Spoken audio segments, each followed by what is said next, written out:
कर रहे हो और आपके विरोध पर कोई समझदार आदमी तवज्जो करे, तो कम से कम उस विरोध में कोई लॉजिक तो होना चाहिए।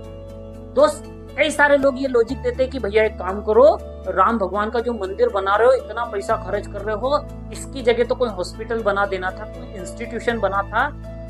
भगवान राम के मंदिर की बजाय, बात को समझना, भगवान राम के मंदिर की बजाय वहां पर हॉस्पिटल बना देते या उसकी जगह कोई यूनिवर्सिटी या स्कूल या कॉलेज खोल देते तो आगे वाली जनरेशन को फायदा होता। भाई एक चीज बताओ, क्या दोनों चीजें मुमकिन नहीं हो सकती? आपको ये नहीं कहने में आता कि भैया मंदिर बना बहुत अच्छी बात है, हम दिवाली मनाएंगे, खुशियां मनाएंगे, लेकिन हम ये चाहते हैं कि एक हॉस्पिटल भी बन जाए तो बड़ा मजा आ जाएगा। वो एक आदमी किसी के घर गया, भैया हिंदुस्तान में तो अतिथि को भगवान माना जाता है, और हम पूछते ही हमारे घर में कोई आता है तो भैया खाने पीने में कुछ लोगे क्या, या क्या खाएंगे पिएंगे? तो भैया वो किसी के घर गया, सामने वाला भोला आदमी होगा, उसने अपने भोलेपन में पूछ लिया कि भैया आप खीर खाएंगे या गुलाब जामुन खाएंगे? सामने वाला कहता है क्यों, आपके घर में एक ही कटोरी है। उसका कहने का मतलब था कि भैया मुझे तो खीर भी पसंद है और गुलाब जामुन भी, एक ही कटोरी हो तो बात अलग, वरना दोनों ला दे। तो भैया एक बात बताओ, इसमें क्या बुराई है कि दोनों बन जाए? दोनों चीज बना लो ना भाई, मंदिर बना बहुत अच्छी बात है, पर वहाँ के लोगों को गवर्नमेंट से, वहाँ के प्रशासन से, वहाँ की सरकार से कहना चाहिए कि भैया हमें इस चीज की नीड है। अगर आपको हॉस्पिटल की नीड है या किसी इंस्टीट्यूशन की नीड है या किसी यूनिवर्सिटी, कॉलेज या किसी भी चीज की अगर आपको नीड महसूस हो रही है, तो आपको उनसे कहना चाहिए कि हमारे लिए इसकी व्यवस्था भी कर दी जाए, उसमें कोई बुराई नहीं। फिर वो कुछ लोग आ जाते हैं जो कहते हैं कि भैया देखो इतना पैसा लगा दिया, सारे टैक्स पेयर का पैसा है, लोगों का टैक्स पेयर का पैसा डुबा दिया। कौन से टैक्स पेयर का पैसा यार? टैक्स पेयर का तो कोई पैसा लगा ही नहीं है। भैया जब राम मंदिर का फाइनल सुप्रीम कोर्ट की तरफ से आदेश आ गया था कि भैया ये जगह इनकी है और यहाँ पर राम मंदिर बनना चाहिए, एक ट्रस्ट बना दिया जाए। भैया राम मंदिर ट्रस्ट बना, राम मंदिर ट्रस्ट ने बोला पूरी देश और दुनिया के लोगों से कि भैया जितना तुमसे बन पड़े उतना दान दो, हम बनाएंगे। भैया दान देना लोगों ने शुरू करा और 5,000 करोड़ से ज्यादा का दान इकट्ठा हो गया। और भैया राम मंदिर ट्रस्ट का ये कहना है कि बनाने के पीछे अभी हमने 900 से 1,000 करोड़ रुपए के आसपास कुछ पैसा खर्च किया है। मतलब सोचकर देखो कि राम मंदिर ट्रस्ट के पास इतना पैसा है कि इतने बड़े 2 मंदिर और बना सकता है। उन लोग कह रहे कि टैक्स पेयर का पैसा डुबा दिया। भैया सेंट्रल गवर्नमेंट से कोई पैसा आया है, इसकी कोई अनाउंसमेंट या घोषणा सुनने को नहीं मिली। 1 रुपया उन्होंने सबसे शुरू में दिया था, उसके बारे में हमको पता है। स्टेट गवर्नमेंट की बात करें तो 11 लाख रुपए का डोनेशन माननीय आदित्यनाथ जी की तरफ से जो आया था, ये कहा गया कि वो उनकी व्यक्तिगत बचत से दिया गया है। तो भैया वहां भी सरकार का कंट्रीब्यूशन और रोल खत्म हो गया। न किसी दूसरे स्टेट की गवर्नमेंट ने ऐसी कोई घोषणा करी है कि हमारी तरफ से कोई पैसा दिया गया है। तो फिर टैक्स पेयर का पैसे की तो बात ही खत्म हो जाती है। फिर भी सोचकर देखो कि बड़े बड़े न्यूज चैनल पर बैठकर लोग ये कह रहे हैं कि भैया टैक्स पेयर का पैसा डूबा, और सामने वाला एंकर इस बात को एक्सप्लेन ही नहीं कर रहा है कि कौन से टैक्स पेयर का पैसा। क्योंकि अगर जनता का पैसा है तो फिर टैक्स पेयर के पैसे का तो रोल ही खत्म हो गया। और जनता से भी कोई क्राइटेरिया तय करके तो लिया नहीं गया कि भैया कोई इतने रुपए कमाता है या इतने रुपए का स्लेब है तो इतना रुपया दान करना पड़ेगा। जिसको जितना करना था, जिसकी जितनी श्रद्धा थी, जिसके पास जितना हो सकता था, उतना लोगों ने अपनी मर्जी से दिया है। तो इसमें भी कोई वो बात नहीं आती कि नहीं है भैया कोई जबरदस्ती वाली कोई बात हुई हो। और देखिए मेरा तो ये मानना है कि जब इतिहास घट रहा होता है, जब वो घटनाएं हो रही होती है, तब सच में कोई अनुमान नहीं लगा सकता कि वो कितना बड़ा इतिहास है। जब फ्यूचर में जाकर पलट कर देखेंगे तो असल में समझ में आएगा कि कोई इतिहास कितना बड़ा है और उससे क्या आगे चीजें हुई है। और दोस्त, मेरा इतिहास का प्रेफरेंस सिर्फ इतना सा रहा है हमेशा कि वो हमारे लिए सबसे बड़ा लर्निंग पॉइंट होता है। हम अपने इतिहास से, वो देश का हो, दुनिया का हो, समाज का हो, या कोई भी इतिहास रहा हो, वो हमारे फ्यूचर के लिए एक लर्निंग होती है, एक एजुकेशन होती है, एक सिस्टम और प्रणाली होती है कि किस तरीके से आगे और जाया जा सकता है। वहाँ के लिए प्रेफरेंसेस होते हैं, वो इतिहास से लिया जाता है। अब एक बात बताइए, आप ताजमहल को देखिए, जो एक प्रेम का प्रतीक भी माना जा रहा है, जहाँ पर उसे दुनिया के 7 अजूबों में लिया गया।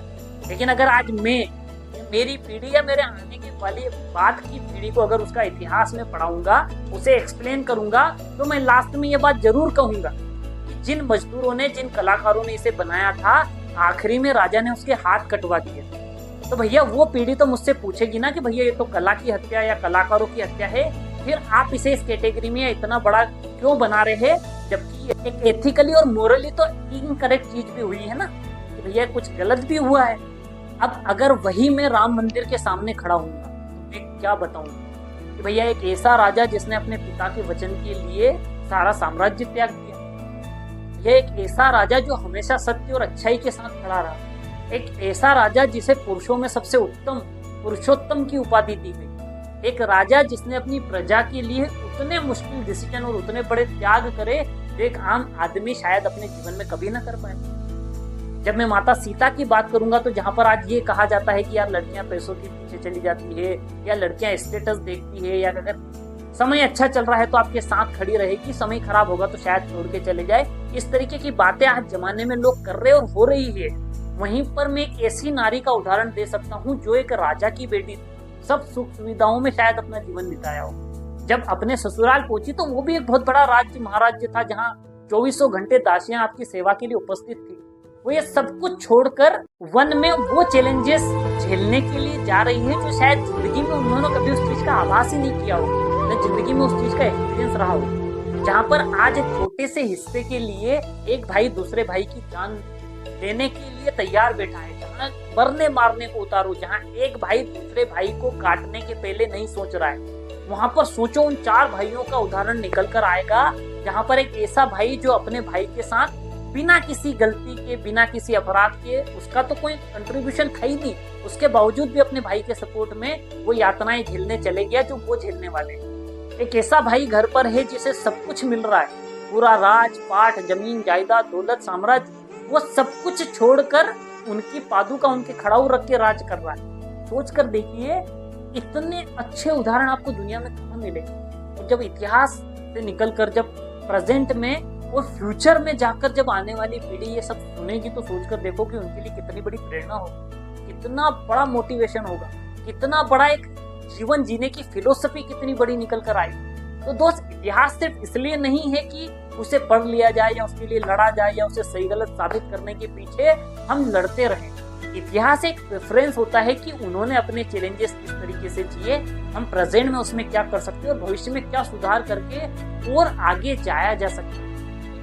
और ऐसा नहीं है कि आज राम मंदिर बन रहा है या फैसला आया है तो मैं ये बात कर रहा हूँ। जब राम मंदिर का फैसला नहीं आया था या इस तरीके की चीजें नहीं, उससे कई सालों पुराने आप मेरे वीडियो जाकर देखेंगे तो आपको मिलेगा कि मैंने कितनी सारी बातें भगवान श्री राम, उनके जीवन, उनकी फिलोसफी, उनके बिजनेस मैनेजमेंट और उनके कैरेक्टर के ऊपर कितनी सारी बातें करी मैंने। कितने सारे वीडियो आपको मेरे मिल जाएंगे, आप जाकर देखेंगे। और आज भी मैं ये इसलिए बात कर रहा हूँ क्योंकि आप विरोध अगर किसी चीज का कर रहे हो तो कम से कम लॉजिक तो अच्छा होना चाहिए। क्योंकि अभी जो जनरेशन है वो जितना सुन रही है, जितना पढ़ रही है, जितना जानती है, वो जितनी टैलेंटेड जनरेशन है, उसको इतनी समझ तो है कि वो ये लॉजिकल समझे।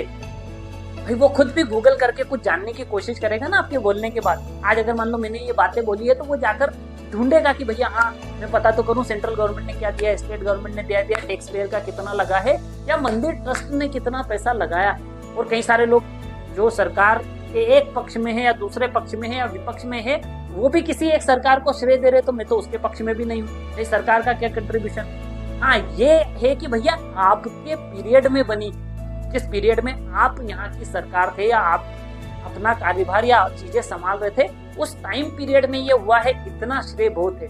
और दोस्त मैं तो हमेशा पक्षधर रहा हूँ भगवान राम के, उनके कैरेक्टर के, रामायण में जिस तरीके की चीजें और घटनाएं और पात्र रहे हैं, मैं तो उसका पक्षधर रहा हूँ। इससे पहले मैंने एक वीडियो भी बनाया था कि राम नहीं तो राम सा सही। मतलब सोच कर देखो, मैं तो वहां तक की कोशिश में लगा हूँ कि भैया उनका 1% गुण भी अगर किसी में आ जाए तो उसकी जिंदगी सफल हो सकती है।